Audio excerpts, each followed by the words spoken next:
let's go ahead and finish up the model work. So the last thing that is to be done is to basically do the simple reduction and then make a pretty API that we can then return to the user. So that's just basically doing that reduction piece in the Tetris API. So let's look at what we've got. So the first job that we have to do is in this bottom, we had this full collapse, and I think that one of the things that we're going to want to do when we look at our API, it'll make more sense. But I think we're going to want to return a score and a bottom, and so the bottom is equal to so the score is going to be based on the number of Y's. So we need to equals, so we need to basically compute this, the complete Y's for the bottom. So these are the completed rows. And maybe we don't have any of these at all. And then the new bottom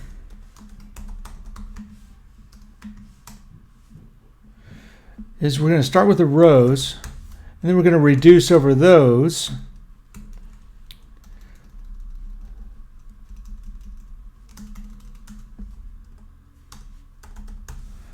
So let's just say that we're going to do an enum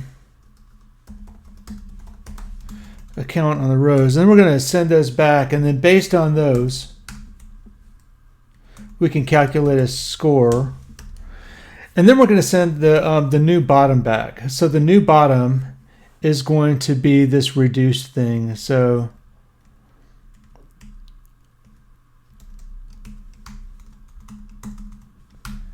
that doesn't save us any characters at all. So let's do rows.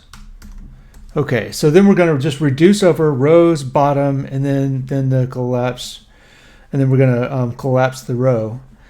And we hoped that that's going to give us back a tuple, and that tuple will be interesting to us.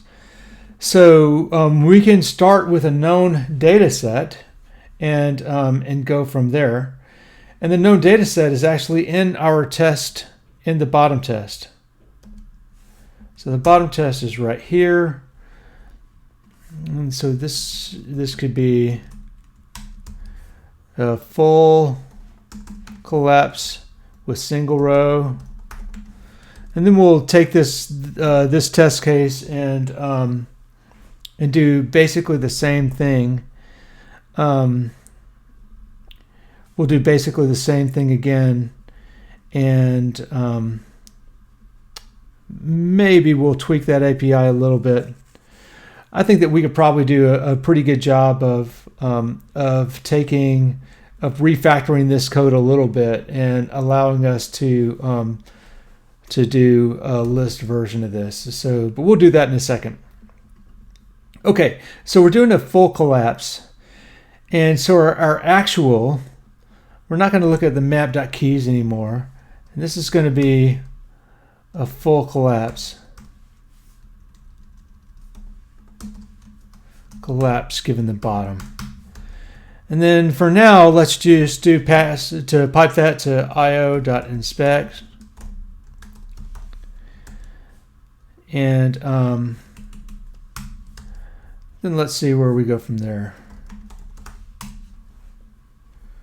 Okay, so this actually looks pretty good. So our count is 1, so it says it collapsed one of the rows. But we actually returned this thing. So this looks like the bottom before we actually collapsed anything. So actual is equal to full collapse of the bottom with IO inspect. So let's see if the bottom is actually getting reduced correctly. Yeah, see, we're returning the bottom. We would need to return the new bottom like that. Yeah, so that's beautiful. This is giving us exactly what we want. And in fact, so this is the count, and this is the bottom, and then we can make some assertions about that. So let's do that. Let's say that so in our test, so let's say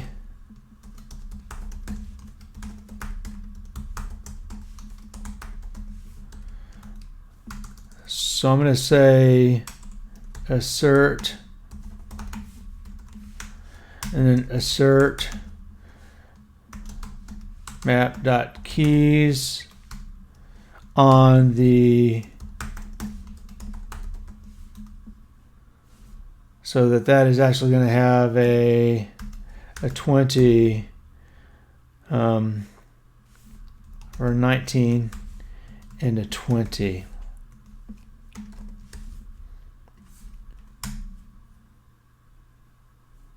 Undefined function count, of course. So actual count, yeah. So we basically are going to do an actual count just like that. Here we go. Okay, so this is compiling fine. We've got no warnings. It looks like we've cleaned up all of our errors along the way here. So the last thing to do, we could write a better test. You know, it might be interesting to leave this as an exercise for the individual users. I think that that's a good idea because there's some nice reshaping to do in this API. Basically, what you're going to have to do is extract this piece and merge in some extras, and basically maybe allow the complete rows mapping over that instead. That'd be a pretty interesting structure. So I'm going to leave that as an exercise to the user. Now what I'd like to do is take this tuple that I'm returning and make good use of it. So let's go ahead and try to, so I want to reward users for getting a row, but I want to doubly reward them each time they get still more rows. So for example, if you just did one row, you get that. If you got 2 rows, you get that. And if you got 3 rows, you get that. And if you got 4 rows, you get that. So really what I need is a way to raise, yeah, there we go. Math.pow. I'm going to raise 2 to say the 4th power. And we have to round that, don't we? So there's so our score is this thing.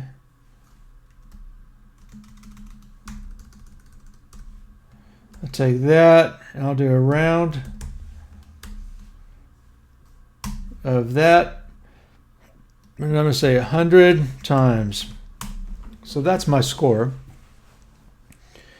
You know, maybe that's pretty good. That's pretty good. I think I'll leave that intact just like that. So, so what we've got to do in the Tetris is let's compute a score. Let's keep these drops together. And maybe I'll get the try left and the try move. Yeah. So the try move, I'll go ahead and move that just to kind of keep all this stuff that's operating together. So try left, and we could actually, that could be private now, right? Just to keep our public API clean. And these can also be private, but I think that we may need to test them individually. So I'm going to wait on that for just a little bit. So the first thing that we need to do is provide a new block.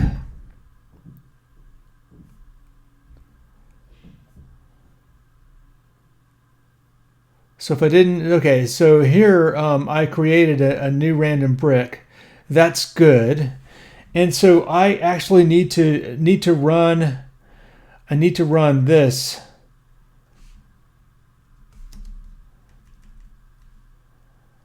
I need to run that through. I need to basically take the I'm going to say the new is equal to, or actually that's not it, is it? Now it's a count and a new.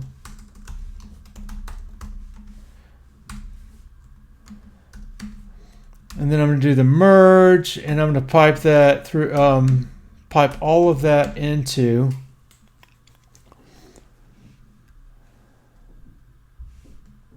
I'm going to pipe that into bottom dot full collapse. And that should give me a count and a new bottom. So the score, we're going to write a score function right here, right? So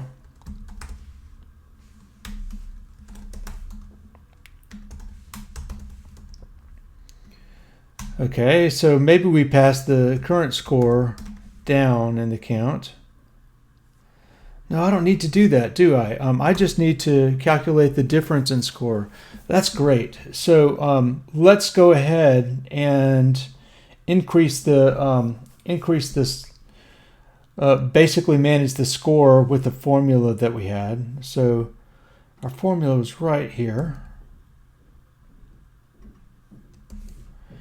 And this is count.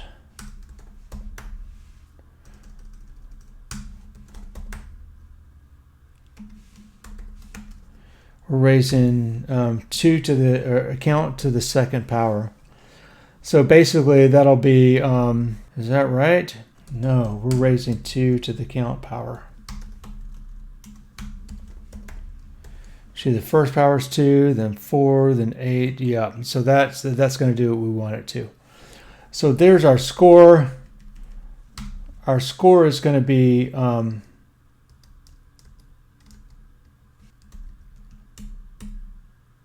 this is in the wrong place, isn't it? No, this is in the right place.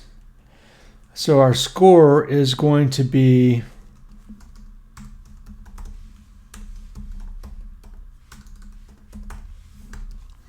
just like that. So our bottom is going to be new bottom.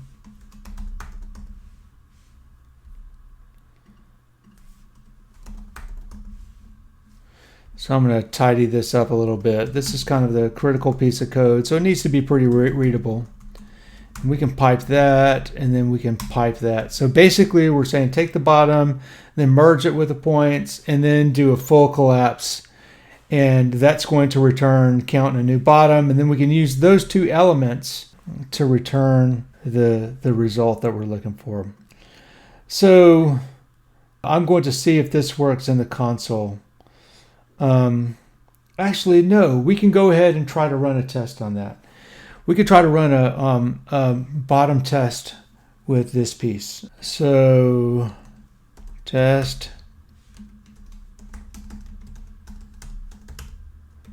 with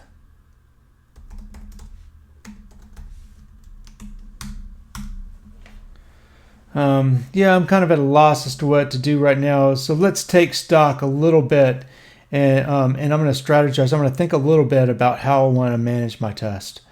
So it's likely just building a whole bunch of points together and with a for comprehension, and then just dropping out a I-sized chunk, and then making that return the result that we expect it to be.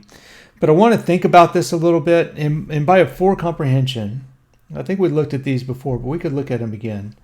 So I could say for x taken from 1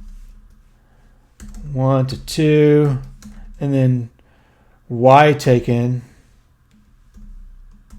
from 1 to 2. I think these are optional.